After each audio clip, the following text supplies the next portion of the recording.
Alright people, so the news is getting incredibly stupid and screwy lately, isn't it? On the one hand, we have Biden, who is an empty husk. He can barely read or breathe, even with instructions. He's basically just waiting to die, let's be real. And on the other hand, we have Donald Trump, man of the people, who the media are losing their minds over because he isn't dead. The entire situation is this hilarious dumpster fire. So with that brief introduction out of the way, I would like to discuss matters with regards to all of this nonsense and the consumption of news. Because if you don't learn to consume the news properly and know when to hit the brakes, the news will consume you. And nowadays we call the news cycle the narrative. Any narrative needs a coherent story. So when you are bombarded with constant news stories from newspapers and television, social media and the like, always ask yourself some questions, starting with, what am I really looking at? Start with this and begin to ponder. Why does the cycle want me to know about this issue? What does the author hope to achieve writing about this topic? What's the purpose? Is this a relevant plot point or is this a distraction? Signal or noise? Here's an example. Trump's recent CNN town hall. He crushed it. Noise. Why would CNN, who trashed the man for years on end, labeling him a dangerous threat to democracy and all of that rubbish, etc., growing fat, stupid, sluggish, and killing their own credibility in the process, trying to inhale money, give the orange man a platform, and stuff the joint full of supporters to the point where the only dissenter in the room was the moderator? Signal. It was rather funny. Shortly after this, Lionel spoke about that, saying CNN sucks, we don't really know why, they just do, and Chris Licht, the chief executive of CNN, would be the fall guy. And about 2 or 3 days after that, he was fired. Signal. Something to keep in mind with all news. It's information, and so any and all news can be propaganda. And when I say propaganda, I don't necessarily mean the nefarious, empty suit wearing puppet master kind. No, think of it rather like wind with a sailboat used to push or maneuver your thinking in a certain direction.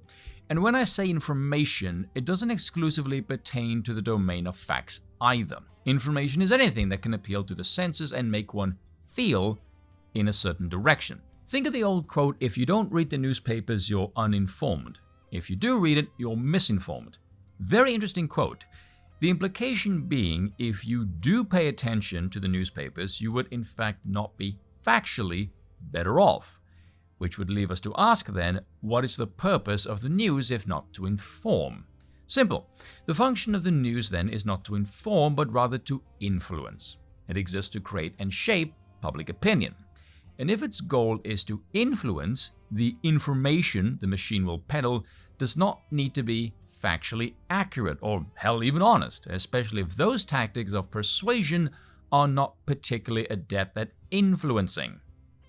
Make sense?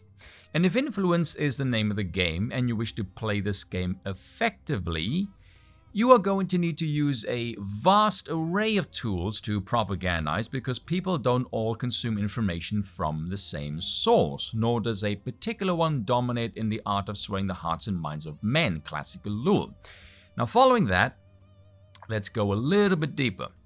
I have stated before that I'm of the opinion that people do not change their positions artificially via receiving unprompted new information. The default state of man is, if it ain't broke, don't fix it. So any change has to be organic. If something isn't provoking them into becoming more actively aware of something, mentally they will stay stationary. Basic mental version of energy allocation. To go back to the wind example, think of this organic state as being one where your sails are now fully open. So how this plays out in a democracy is as follows. All of the information that we are bombarded with is trying to steer people towards a certain side.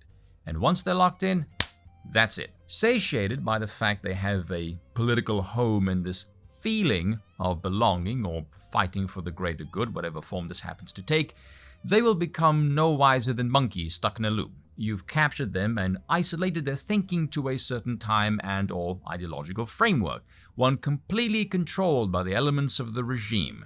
And as long as that feedback loop isn't disrupted and they're fed a basic diet of paste and sugar bumps, they will remain placated forever. This is why there is no point in reading from the left if you're someone like me on the right and you're heavily inculcated against this particular brand of information, because you recognize it is not designed to do anything but perpetuate this loop. It's like trying to understand the internal power dynamics of China by listening to someone who lives in the US State Department. Oh wait, that's actually happening right now as we speak, but anyway. This is why it is utterly pointless to engage with anyone that isn't in this receptive position of curiosity, because again, people aren't moved by facts and moved by conditions of the heart, or if you're a bloke, the stomach. Matter of fact, here's a good clip of this. Who's going to win the American election? Give me a name. Donald Trump. Wow.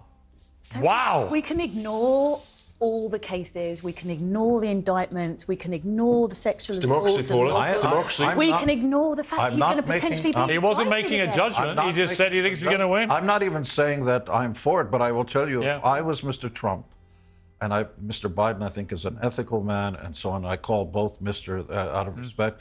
Somebody is going to run a 30-second sizzle reel showing Mr. Biden falling down. Totally agree. Everything I've said so far is in that clip. It's funny because the facts and the emotions are coming from both sides, but in different flavors. The dozy bit on the right is trying to appeal to the propagandized facts of the kangaroo courts and this mythical feeling of existential dread, whereas Gene just points to the fact of Biden falling over, which makes people feel depressed and embarrassed. The so-called leader's pathetic frailty makes them feel shame and weakness. And watching the media and Trump right now is fascinating, because they are both playing the same game with the same idea, but again different flavors, and that idea is fatigue. The media is trying to plaster him with everything they can, real or made up is irrelevant because again influence, but ultimately they want him to be the nominee still because they think all of this kerfuffle will weaken him in the eyes of the public. Trump, on the other hand, is constantly trying to play up his own prowess and make people weary of Biden because, okay, not really Biden, he isn't really in charge, the oligarchical cabal that is currently occupying the executive.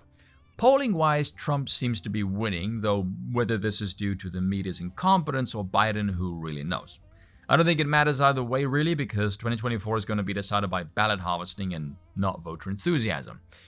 What people don't understand about democracy is the psychological effect that it has on humans, the feeling that it induces. Democracy is basically a drug in that sense.